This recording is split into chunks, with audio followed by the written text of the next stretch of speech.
Hello friends, welcome to legal literacy में आपका स्वागत है। फ्रेंड्स, आज हम बात करेंगे Preeti Saraf versus state of NCT of Delhi के केस का। इंडियन जुडिशरी में एक बहुत महत्वपूर्ण प्रिंसिपल सुप्रीम कोर्ट ने इस केस में क्लैरिफाई किया कि सिर्फ इसलिए कि किसी डिस्प्यूट में सिविल रेमेडी अवेलेबल है, इसका मतलब यह नहीं है कि क्रिमिनल प्रोसिक्यूशन को क्वेश कर दिया जाए। यह बात स्पेशली इंपॉर्टेंट है फ्रेंड्स, क्योंकि अक्सर कमर्शियल या कॉन्ट्रैक्चुअल डिस्प्यूट्स में एक्यूज्ड यह आर्गुमेंट देते हैं कि मैटर सिविल नेचर का है और उन्हें क्रिमिनल केस से रिलीफ मिलना चाहिए। अब तक सुप्रीम कोर्ट ने बहुत सारे केसेस में निर्णय दिया कि अगर मामला सिविल का है तो उसमें क्रिमिनल केस करके आर्म ट्विस्टिंग नहीं होनी चाहिए। लेकिन इस केस में थोड़ा सा सुप्रीम कोर्ट का डिफरेंट व्यू रहा है। डिफरेंट व्यू क्या कहें, व्यू वही रहा है, लेकिन थोड़ा सा इसको सुप्रीम कोर्ट ने दूसरे परिप्रेक्ष्य में देखा है। तो इस जजमेंट में सुप्रीम कोर्ट ने साफ कह दिया है कि existence of civil remedy is not a ground to quash criminal proceedings under section 482 CrPC, जो कि अब 528 ऑफ बीएनएसएस हो गया है।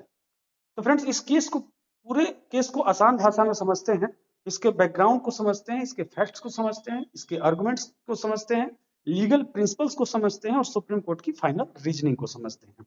सबसे पहले हम बात करते हैं बैकग्राउंड की।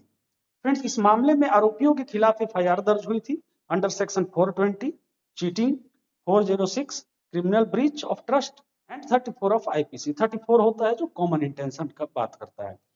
एफआईआर में एलिगेशन था कि कंप्लेनेंट और एक्यूज्ड के बीच एग्रीमेंट टू सेल हुआ, जिसके अनुसार एक्यूज्ड ने कुछ रिप्रेजेंटेशंस किए जो बाद में फॉल्स पाए गए। कंप्लेनेंट का आरोप था कि शुरुआत से ही एक्यूज्ड का डिसऑनेस्ट इंटेंशन था और उन्होंने एग्रीमेंट केवल चीटिंग के इरादे से किया था। लेकिन एक्यूज ने हाई कोर्ट में पिटिशन फाइल करके कहा यह मैटर प्योरली सिविल डिस्प्यूट है। ठीक है, एग्रीमेंट का टर्मिनेशन हुआ है जो कॉन्ट्रेक्चुअल ब्रीच है और आर्बिट्रेशन प्रोसीडिंग ऑलरेडी चल रही है, इसलिए इन सर्कमस्टांसेस में क्रिमिनल केस चलाना abuse of process of law है। मतलब एक्यूज का कहना था कि ये मामला सिविल डिस्प्यूट का है, तो इस पे एफआईआर और क्रिमिनल प्रोसिक्यूशन की कोई जरूरत नहीं है, ये कानून का दुरुपयोग है। हाई कोर्ट ने एक्यूज की बात मान ली और एफआईआर और क्रिमिनल प्रोसीडिंग को क्वेश कर दिया। अब सुप्रीम कोर्ट में अपील आता है, तो कंप्लेनेंट जो है सुप्रीम कोर्ट गया और उसने कहा कि हाई कोर्ट ने गलत तरीके से एजम्पशन कर लिया कि जहां एग्रीमेंट टू सेल है और आर्बिट्रेशन चल रहा है वहां मैटर सिविल नेचर का है और क्रिमिनल केस नहीं चल सकता है। ये जो कंप्लेनेंट था उसका सुप्रीम कोर्ट में आर्गुमेंट था। लेकिन कंप्लेनेंट ने यह आर्गुमेंट दिया कि चीटिंग और क्रिमिनल ब्रीच ऑफ ट्रस्ट के इंग्रेडिएंट्स एफआईआर में मौजूद हैं, इसलिए क्रिमिनल ट्रायल को रोका नहीं जा सकता है। ठीक है, सुप्रीम कोर्ट ने डिटेल्ड ऑब्जर्वेशन किया और कहा कि सिविल रिमेडी अवेलेबल होने से क्रिमिनल प्रोसीडिंग्स खत्म नहीं होती। बेंच था इसमें जस्टिस इंदु मल्होत्रा का और अजय रस्तोगी का। उन्होंने एक साफ बात कही कि just because civil remedy exist और आर्बिट्रेशन पेंडिंग है, इसका मतलब यह नहीं कि क्रिमिनल प्रोसिक्यूशन को क्वेश कर दिया जाए।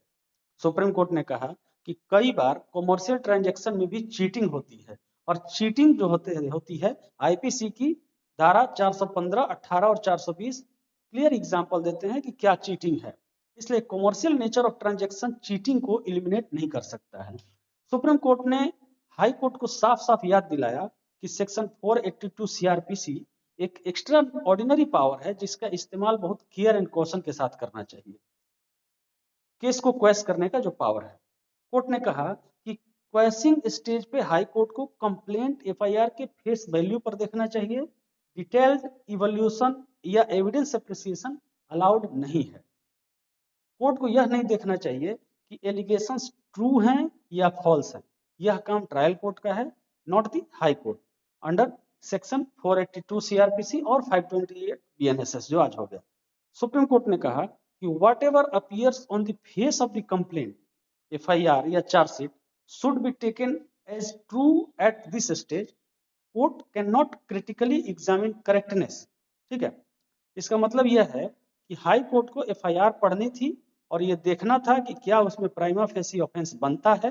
अगर ऑफेंस बनता है तो क्रिमिनल प्रोसीडिंग्स क्वेश नहीं की जा सकती है। हाई कोर्ट के वो आधार जो गलत पाए गए, तो सुप्रीम कोर्ट ने उसके बारे में क्या कहा। अब देखते हैं कि हाई कोर्ट ने दो रीजन दिए थे क्वेश करने के लिए, केस को क्वेश करने के लिए। सबसे पहले कहा था कि एग्रीमेंट टू सेल का टर्मिनेशन हो गया है, जो कि सिविल ब्रीच है।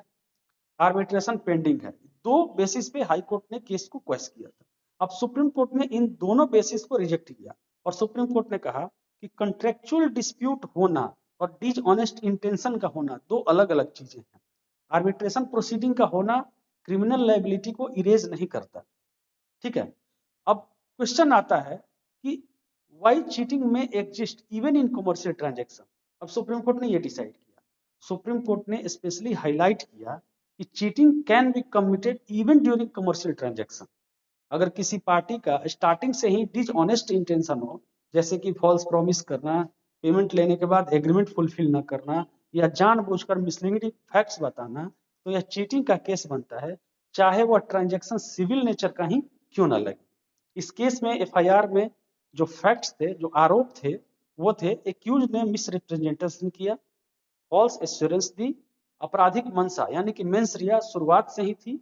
ये फैक्ट्स क्रिमिनलिटी दिखाते हैं, सुप्रीम कोर्ट का ये कहना था। फाइनल डिसीजन सुप्रीम कोर्ट ने जो लिया, तो कंप्लेनेंट की अपील को अलाउ किया और कहा कि हाई कोर्ट ने सेक्शन 482 सीआरपीसी का गलत इस्तेमाल किया। एफआईआर और चार्जशीट में पर्याप्त मटेरियल था, प्राइमा फेसी एक्यूज्ड का इन्वॉल्वमेंट दिखता है, क्रिमिनल ट्रायल को स्टॉप इसमें नहीं किया जा सकता, इसलिए हाई कोर्ट का क्वेशिंग ऑर्डर सेट असाइड कर दिया गया और क्रिमिनल केस को आगे बढ़ाने की अनुमति दी गई। अब इस जजमेंट का क्या टेकअवेज हैं ये देख लेते हैं। सुप्रीम कोर्ट का कहना था कि एक ट्रांजैक्शन सिविल नेचर का होते हुए भी क्रिमिनल रॉन्ग अट्रैक्ट कर सकता है, यानी कि सिविल और क्रिमिनल रेमेडीज दोनों एक साथ चल सकते हैं। सुप्रीम कोर्ट ने कहा कि arbitration does not bar criminal prosecution. Arbitration जो है उसका पेंडिंग होना क्रिमिनल केस क्वेश करने का ग्राउंड नहीं है। फिर कहा सुप्रीम कोर्ट ने कि cheating often occurs in commercial deals. Commercial transaction और चीटिंग नॉट पॉसिबल, ऐसा मानना गलत है। Section 482 CrPC is to be used sparingly. Quashing सिर्फ रेयरेस्ट ऑफ रेयर केसेस में ही होना चाहिए। एफआईआर को फेस वैल्यू पर देखा जाता है, ट्रूथ या फॉल्सिटी ट्रायल में तय होगी, नॉट एट क्वेशिंग स्टेज।